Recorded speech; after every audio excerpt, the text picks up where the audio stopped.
अभी शानी है स्ट्राइक पर, नहीं बल्लेबाज।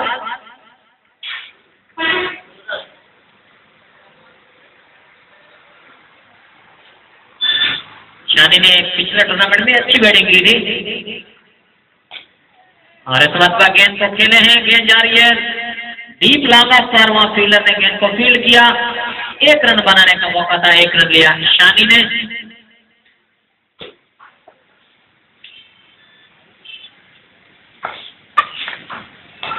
उल्टा नागदन का खतरा और आउट।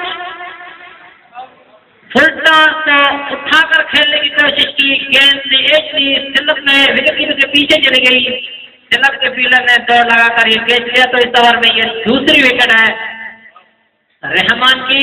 तो तारिक भी आउट होकर पवेलियन लौटते हुए 232, 6 विकेट के नुकसान पर। रहमान ने अच्छी बॉलिंग की है इस ओवर में, 2 विकेटें हासिल की।